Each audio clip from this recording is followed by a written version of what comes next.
Hi, I'm Pete Robertson, and I want to thank you for joining us today. And I want to walk you through how to integrate Rise Beyond Ordinary into your church system. Whether you're a pastor, leader, or disciple maker, this framework can be a powerful tool to build a thriving culture of multiplication in your church. While every church dynamic is unique, and your church systems may operate differently than what I have outlined here, I believe this approach can serve as a solid foundation for developing what works best in your context. The system I will share is designed to help churches cultivate a culture of discipleship that spreads far and wide, but it all begins with a strong foundation.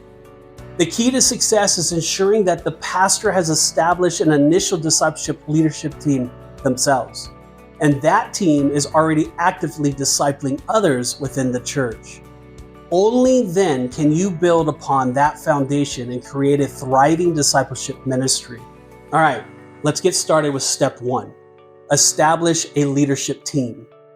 The first step in this journey, as I've just mentioned, is for the pastor to establish a strong discipleship leadership team.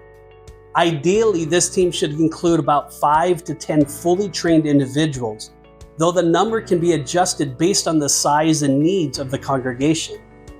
These leaders must be equipped with the tools and strategies outlined in this book. Without a solid core of faithful, available, and teachable individuals, the discipleship system cannot take root. I recommend that the pastor read the book first, then walk through the study guide with the leadership team as a small group. Once they have completed it together, they will be ready to move on to step 2. Step 2 is implement the training and life groups. Philippians 2:2 encourages us, then make my joy complete by being like-minded, having the same love, being one in spirit and one of mind. A like-minded church is a thriving church, united in purpose and working together to fulfill God's mission. I recommend launching as many life groups as needed, with each one initially led by a trained leader. The first discipleship life group should be open to anyone in the church. However, for future life groups, participants must first complete the discipleship class at the church before joining the life group. Once the leadership team is in place, the next step is to engage the congregation. One of the most effective ways to do this is through life groups. By offering this book as a life group study, your congregation will be both equipped and inspired to begin their own personal discipleship ministries. This approach not only provides essential tools for disciple making, but also serves as a natural way to identify individuals who are truly faithful, available, and teachable. Here's why. On the final day of the initial life group, attendees will be invited to attend the discipleship training class. This class is the launching point for their one-on-one discipleship ministry. It's where they will be paired with new participants who have signed up, leading you into step 3. After your church has completed its first life group study, you're ready to take the next steps. Launching a discipleship class for those eager to grow deeper and begin their own personal discipleship ministry. This one-day Get Started in Discipleship class should take place after each life group cycle and be open to everyone in the church. As mentioned earlier, it will serve as a launch pad for new one-on-one discipleship relationships. Led by a member of the pastor's discipleship leadership team or the pastor himself. This class is a powerful time of vision casting and strategic alignment. The content will reinforce the key principles from this book, with a special focus on developing fat disciples. Again, faithful, available, and teachable. During this meeting, the bar is set high for anyone desiring to be a multiplying disciple. The purpose of this meeting is threefold. First, to equip attendees with the foundational principles of disciple making and multiplication as outlined in Rise Beyond Ordinary. Number 2, to match each participant with a trained discipler, someone who has completed the previous 8-week small group study so they can begin one-on-one discipleship with faithful, available, teachable individuals. Number 3, to invite attendees to join the next Rise Beyond Ordinary small group. which is a prerequisite for continued spiritual growth and alignment with the church discipleship vision. This model creates a powerful rhythm within the church. Individuals are being discipled one-on-one while also going through the small group curriculum, preparing them to launch their own discipleship ministry sooner rather than later.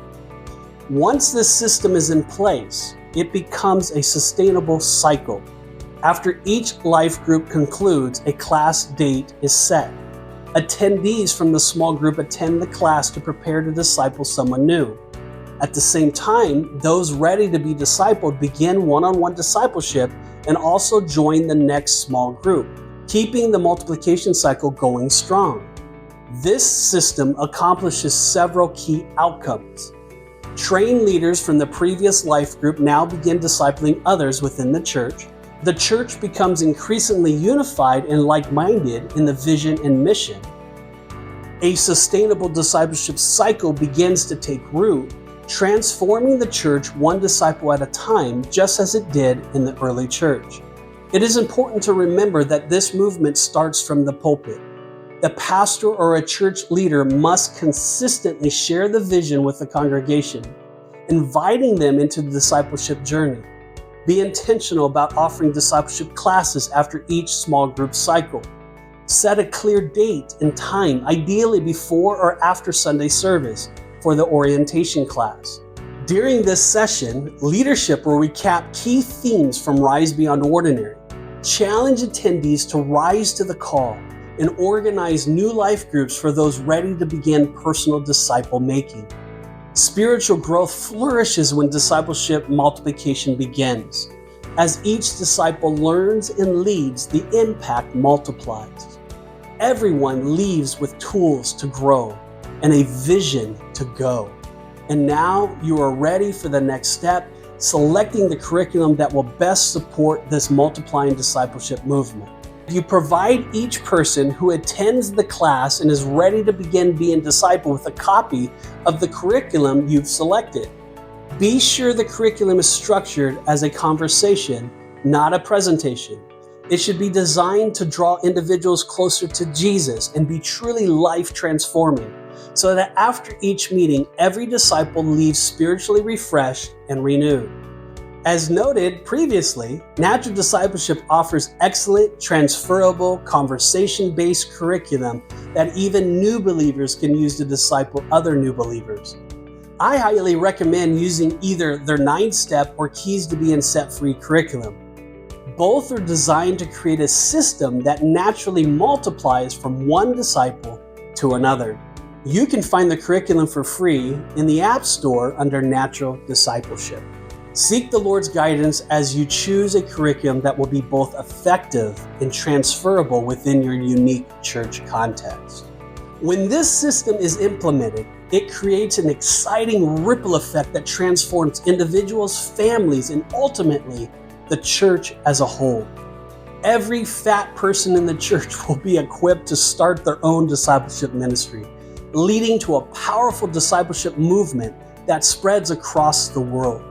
Let's rise beyond ordinary, let's multiply, and let's disciple the world one disciple at a time. Thank you, and may God richly bless your journey.